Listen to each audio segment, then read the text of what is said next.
Hey, so how are we going to pay for a $650,000 data center? One, how's the data center $650,000 if it's just a couple of racks?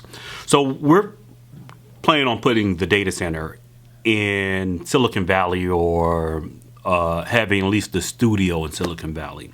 So part of the cost is the actual data center. Part of the cost is the studio build out, lights, blah blah blah blah. So it's going to cost roughly $650,000 for the first year between OpEx and CapEx. That's a pretty significant cost basis, and probably the number one risk to this idea working. One, even if I got revenues that would support a $650,000 data center, acquiring the equipment, paying network administrators, system administrators, etc., operating costs are costs that I can't necessarily defer until I'm paid by however I'm making money from this thing. So that's something that I have to work out. Even if I borrow the money in advance, the debt payment would be pretty heavy. So I have some pencil sharpening and work to do on that end. But how do we actually get revenues to support this cost?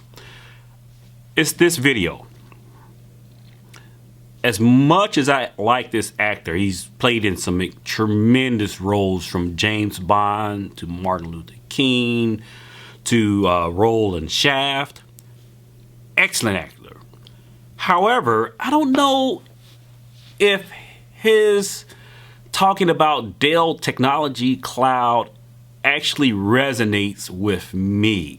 I don't know what this ad campaign costed. Maybe it was a couple of $100,000. Maybe it was $500,000. Maybe it was $1 million. But I'm going after those brands, the New York Times and Forbes of the world. I just think that us in the community, my peers in the community, the CTO Advisor, Actual Tech Media, Gestalt IT, Tech Field Day, Build Day Live, I think we can tell better stories. And I think we resonate from a authenticity perspective. We resonate more with you, the viewer. I'd love to hear your feedback. Do you want to see more of the Dell Technologies Cloud commercials as they're running now in the Super Bowl? Would you like to see some of that money spent on creating more native content that shares with you from not just a technical level, but behind the scenes perspective of what happens in enterprise IT? Talk to you next vlog.